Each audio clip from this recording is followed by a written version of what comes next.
Have you ever been on a vacation that felt, well, a little too perfect, almost exactly like the pictures in the brochure? Well, today we're going to pull back the curtain on the whole tourism industry to see how that authentic experience you're looking for is often a performance, one that's carefully staged just for you. I mean, it's a question a lot of us have, right? You travel halfway across the world to find something real, something untouched. But how can you be sure that what you're seeing isn't just a show put on for your benefit? Turns out, that little doubt in the back of your mind, it's probably onto something. Just think about a place like Bali. Before you even book a flight, you've probably got an image in your head, don't you? You're picturing these lush rice paddies, quiet temples, this deep sense of ancient mysticism. That powerful, prepackaged fantasy, that's exactly what we're talking about. Or hey, what about Egypt? For generations, the story we've been told is all about timeless pyramids, powerful pharaohs, and lost treasures. These big, grand stories are incredibly powerful, and they totally shape what we expect to see long before we even start packing. There's actually an academic term for this: tourist imaginaries. It sounds complicated, but it's really just about the collective daydreams we all have about a place. These are basically the scripts for our travels, a set of expectations that the tourism industry knows it absolutely has to deliver on. So, where do we get these scripts from? Well, they're literally everywhere. From that nature documentary you watched last week, the guidebooks sitting in your backpack, the movies you grew up with, and yeah, of course, the endless scroll of social media. We show up with the story already playing in our heads. And that brings us to the main character in this whole production, your tour guide. See, they are much, much more than just a walking, talking history book. They are the directors of your entire travel experience. This slide really breaks it down perfectly. In that first column, you've got the simple view we all have. A guide is a walking encyclopedia, just spouting facts. But the second column, that gets way closer to the truth. Their real job is so much more complex. They are skilled cultural performers, and their main task is to build a bridge between your fantasy and the messy, complicated reality of their home. This quote from the research just hits the nail on the head. It says that tourists who go looking for African culture are often shown a version of it that lines up perfectly with American pop culture. The guide's job is to perform a version of their culture that you, the tourist, already recognize. You can think of it as the Hakuna Matata effect.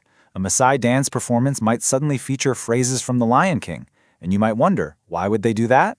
Well, it's because it's familiar to the American tourist. It confirms the image of Africa they already have, and the irony is, that little piece of home is what makes the whole thing feel authentic to them.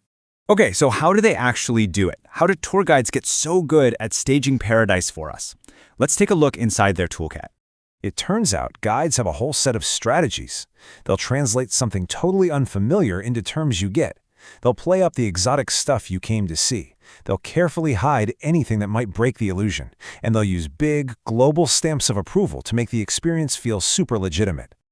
For example, to make the strange feel familiar, a guide in Java might say to a group of French tourists, you know, this is kind of like our version of Versailles. Boom. By using a comparison the tourists already know, they create this immediate bridge of understanding. It makes the whole thing feel less foreign. Then you've got the need to emphasize the exotic. I mean, that's what we paid for, right? So in Indonesia, a guide might lean into these juicy stories about a sultan's pleasure garden, really playing up those exotic fantasies.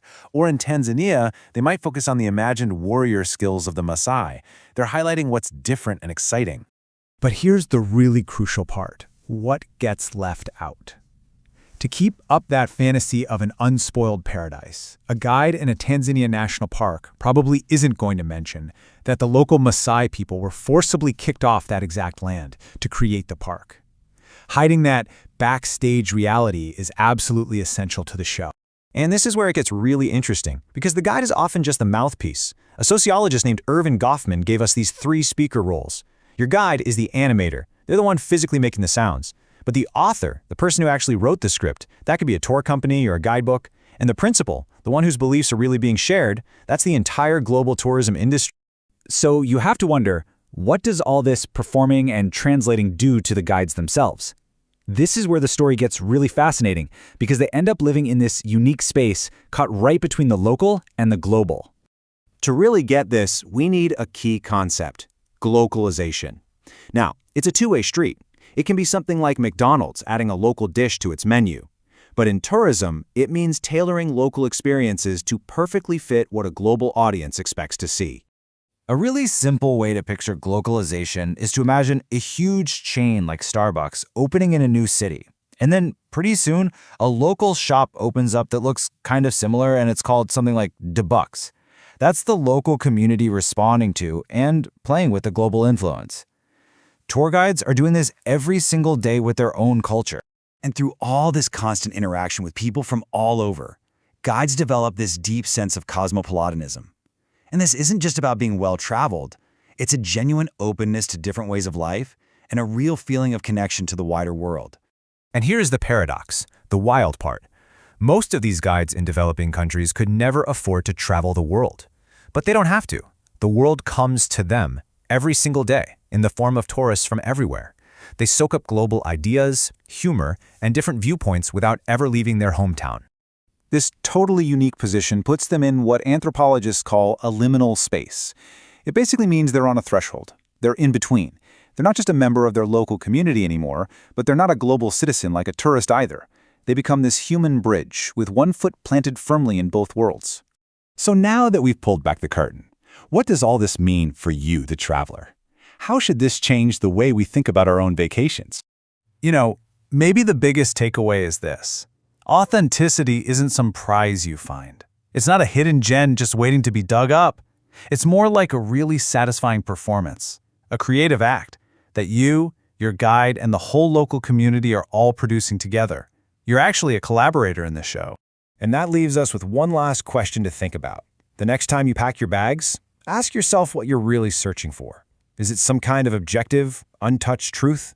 Or are you, like pretty much all of us, just looking for a better, more interesting story to tell, both to yourself and to everyone back home?